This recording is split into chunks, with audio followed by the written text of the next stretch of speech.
Just in case I drop. Oh my god. Wait, you gave them to me. Like this is You gave them to me.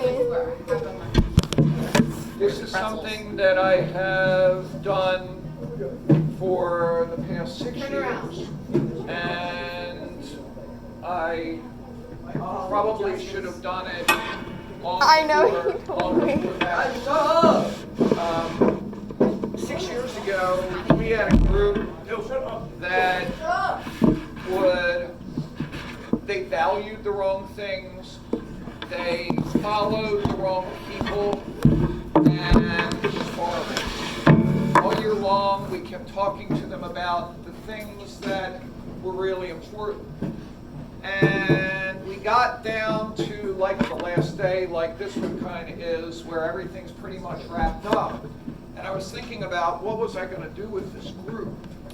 So while many of my colleagues were just as glad to see this group leave, I said I need to take one more shot.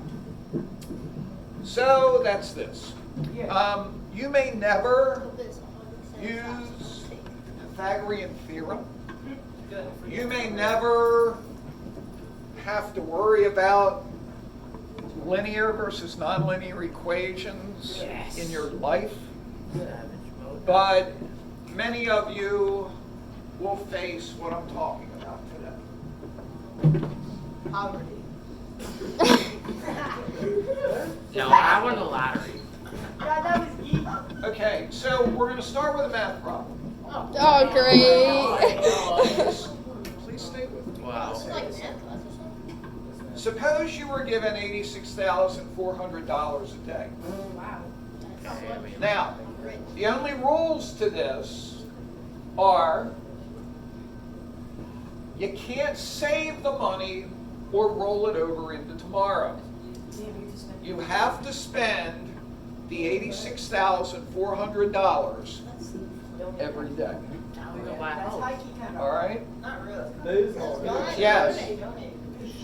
Do you have to spend all? Yeah. Yes. Yeah, you just spend it. So you can't you can't save anything. So then the question becomes, how would you spend your money? There are some of you that would spend your money buying material things. There would be some of you that would be spending your money investing in houses or real estate or buying a car or a boat or jet ski or whatever. There are some of you that would take some of that money and contribute it to charities. But whatever you did, the $86,400 is gone at the end of every day. Okay? Now, let me change it a little bit. Oh my God. Each day, you have 86,400 seconds at your disposal. That's why we use that number. How you spend your time, whether you spend your time amassing material things or wealth, or contributing your time to charities, or whatever you do,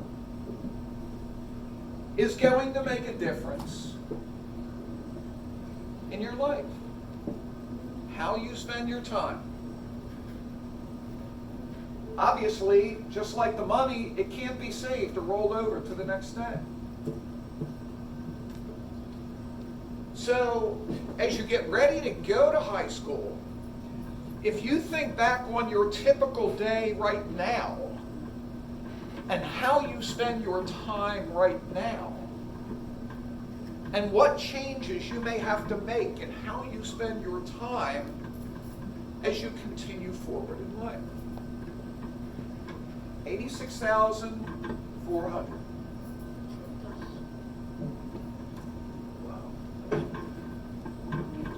One of the ways that you will spend your time is with people. Jimmy Buffett sings a song entitled, "We Are the People Our Parents Warned Us About."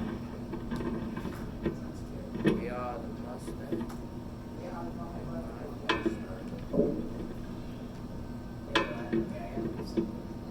grown up, many of you were first helped to be defined by your parents, your nuclear family. Okay? As you get to be this age, your peers take on a much greater influence in your life than maybe even you realize. There's a saying, and it's a true saying. Show me who your friends are, I'll show you what you look like.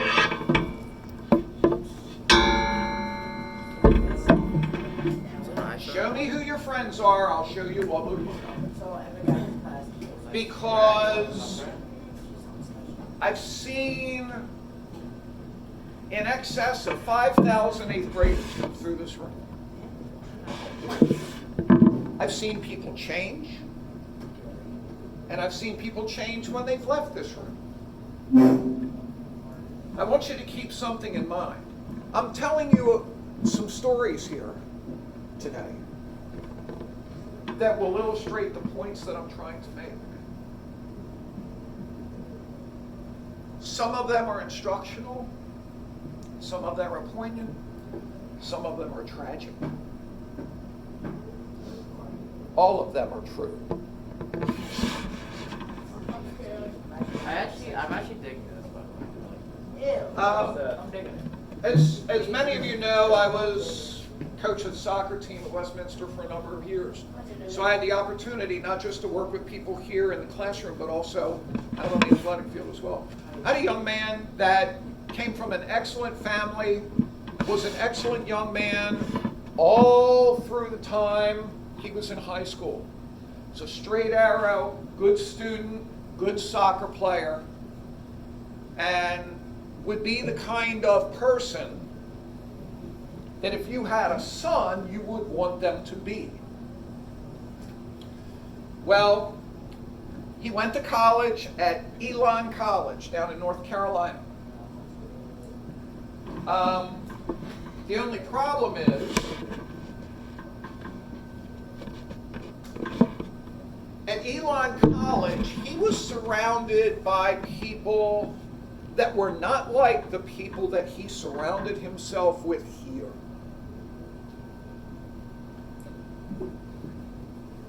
He began doing things that he knew were wrong because he was in the company of these people that, to them, it didn't matter. One night, he got so inebriated that he was arrested for public intoxication as a college freshman. The problem is when the policeman told him to lean against the car with his hands behind him to arrest him, he lost his balance and fell into the police officer, tearing the police officer's ACL. So now the charge went from public intoxication to assaulting a police officer. Yeah. I had to write a deposition on his behalf for his trial. But I wrote about the person that I knew. But how did the person that I knew change? That's who he's surrounded by. That's who he's surrounded by. He came home, got himself straightened out, reapplied to Elon College, graduated with honors. You've got to be careful.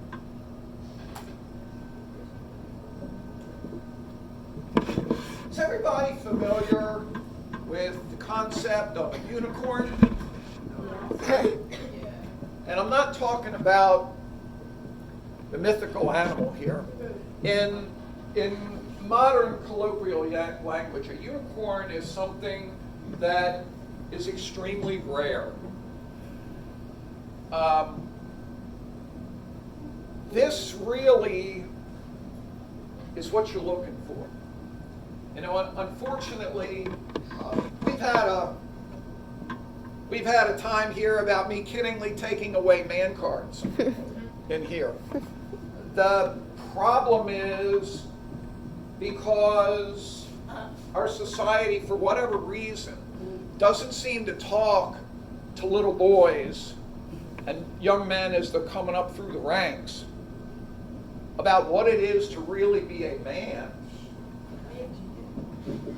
the same way that we do with girls. And, you know, if your parents have not been talking to you all along about this kind of thing, then this is where, in a kidding way, I'm talking to you about you need to get rid of these kinds of behaviors if you want to be a man.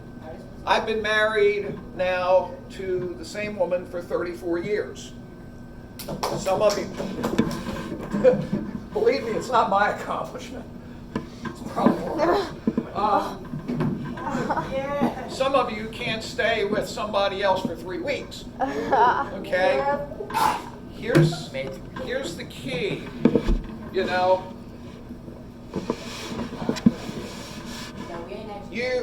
The only thing that I can say that I did right in this whole situation is I was smart enough to find a unicorn. No. Don't look at me. Yeah, well, and the reason why I say this is, you know, one of the reasons they talk about how the divorce rate's over 50% and stuff like that, there are people that don't look hard enough for their unicorn. And you don't know when that unicorn is going to come up in your life.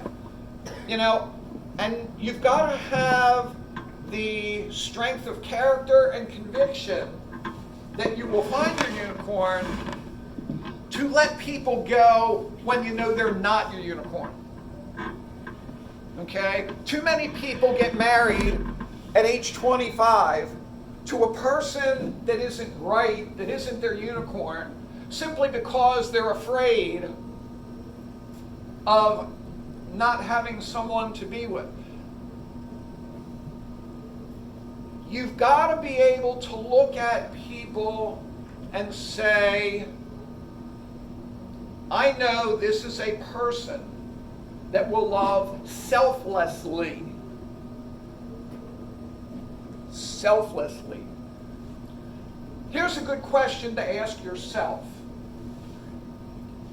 Is this a person that if they were suddenly debilitated, if they were in an accident and ended up in a wheelchair, that I would gladly take care of them for the next 60 years or the rest of their life? If the answer is no, they're not your unicorn. And if the same thing happened to you, how confident are you that they would take care of you selflessly? And if the answer is no, they're not your unicorn. And if you know that, don't marry them.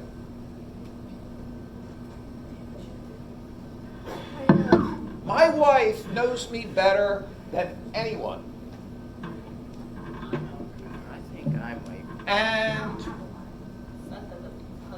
it would be great for me to say that, you know, all the time it's this new and romantic love, but it's not.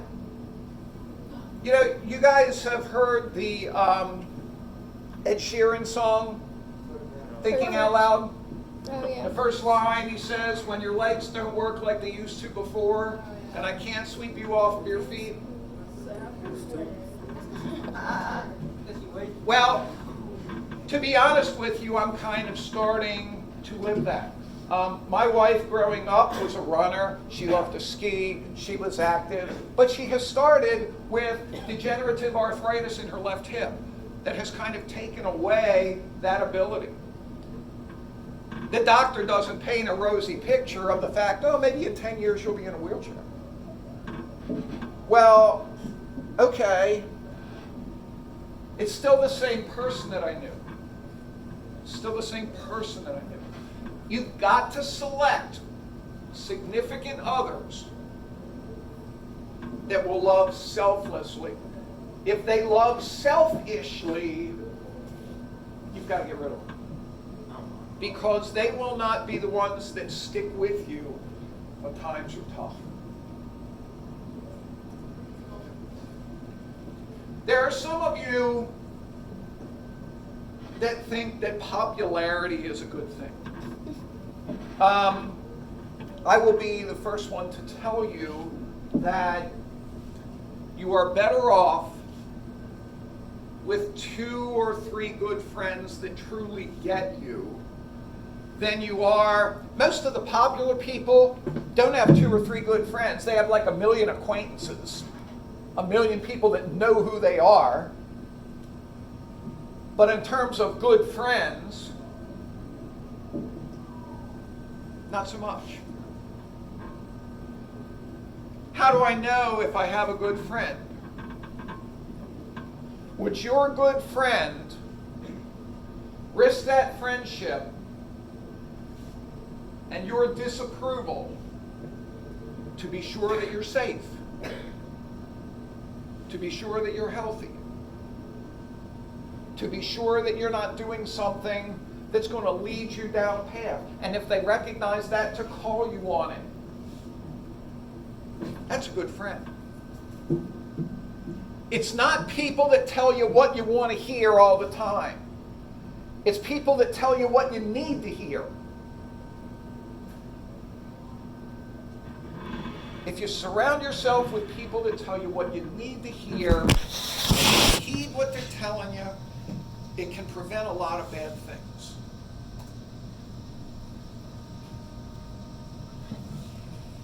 Here's something that you may not have thought of, but it's something that is very true. Companies are looking for bright young people to bring into the fold, to keep their company strong, vibrant, and viable in an ever-changing world. You know, you look at companies that fold, companies that go bankrupt, and things of that nature, is because they really didn't take care of their human resources and have good decision makers within their human resources. So, my middle daughter, when she was in high school, was a lifeguard at Westminster Riding Club Pool. When she was there, she met, through kids, a family, the mother of whom owned a store down on Main Street called Artworks. She asked my daughter, would you like to come and work during the school year, weekends, maybe one night a week, at Artworks? So my daughter took her up on it. She liked my daughter's work. She began taking her on buying trips. They would go to Atlanta, they would go to Nashville, Tennessee, to purchase things from vendors to sell in the store. She trusted my daughter's judgment in terms of her eye for things that she thought would sell versus what wouldn't sell. The woman, my daughter worked in that store all through high school and in college. The woman eventually sold the store. My daughter continued to work there, kind of in a transitional mode, until she graduated from college. When my daughter graduated from college, she got a phone call from the same woman. This woman was now working at Erickson Retirement Community over in Catonsville. She said, we have a position for a traffic coordinator that we think you'd be perfect for. And what a traffic coordinator does is they have needs and they get jobs in, and they send the jobs out to vendors, and then they get the job back from the vendors. So it's kind of coordinating things that we need done, send them out to be done, get them back, and so forth. Okay? Take some organizational skills. Without an interview, was hired straight out of college for this job. Stayed there for 4 years. One of the people that she had worked with at Erickson Retirement Community had left Erickson and gone to work at Rubbermaid Newell down in Charlotte, North Carolina. She got a phone call. We're starting a traffic coordinator position down here, and we would like to interview you. This isn't something my daughter saw it. She did a phone interview. It was 2 questions long.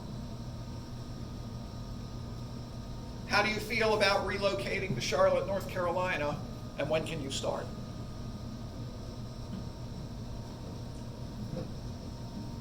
My daughter was a little perplexed by this, and the man said, we found out all we needed to know about you from your boss. It's that same lady that she worked at Artworks. If you know what you think you want to do in life, start making connections with people in that field. If you want to be a doctor, start making connections in doctor's offices or work or volunteer there. Make connections with people in that field that can help you. Trust me, they're looking for good young minds. But you can't just walk up and down Main Street with a sign that says, please hire me. That's not the way it's going to work.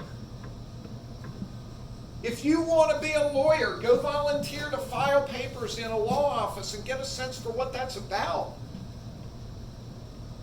Get your name out there in front of people that can help further your careers. Because they're looking for you as much as you're looking for them.